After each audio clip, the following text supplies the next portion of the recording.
السلام علیکم۔ اردو صحافت کے 200 سال، ایک پروگرام 2 نومبر 2022 کو نیو کالج میں ہوا، جس میں اہم خطاب جناب اسجد نواز صاحب، مدیر روزنامہ سالار بنگلور کا رہا،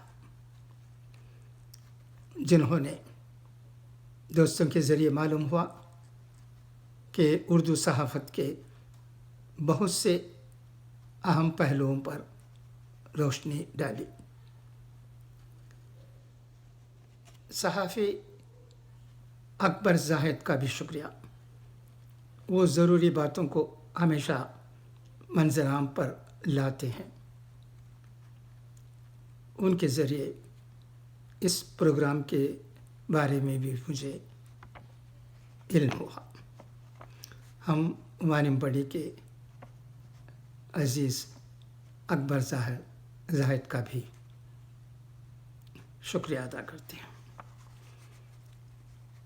اس کے علاوہ اس بات سے بھی ہمیں خوشی ہوتی ہے کہ چمڑے کے کاروبار سے تعلق رکھنے والے پیریمیڈ کے ہمارے چند دوست احباب بھی اس پروگرام میں نظر آئے۔ ان میں ناگل امتیاز احمد اور انیس احمد قابل ذکر ہیں۔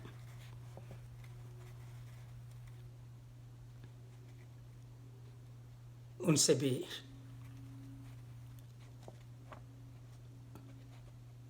یہ معلوم ہوتا ہے کہ پیریمیڈ کے لوگوں میں ادبی دلچسپی ہے، صرف اس پروگرام میں نہیں بلکہ کئی اردو پروگرام میں، چاہے وہ مشاعرہ ہو یا کوئی اور ادبی نشست، وہ دونوں حاضر ہوتے ہیں اور اردو ادب سے ان کی دلچسپی کا مظاہرہ کرتے ہیں۔ خوشی کے بات، جزاکم اللہ خیرا۔ اگر میں ہندوستان میں ہوتا تو ضرور اس اہم پروگرام میں شرکت کرتا، مگر میں یہاں اٹلانٹا میں ہوں، لہٰذا حاضر نہیں ہو سکا۔ یہ ہمارے دوست احباب جانتے ہیں، جب بھی میں وطن عزیز میں تھا، ایسے پروگرام میں حاضر ہو جاتا تھا۔ آخر کو بھی اردو ادب سے دلچسپی ہے۔ اچھا، تو اجازت، انشاءاللہ پھر ملاقات ہوگی۔ اب میں آپ کو پروگرام کے سلسلے میں جو ویڈیو ہے اس کی طرف آپ کو لے جاتا ہوں۔ اللہ حافظ۔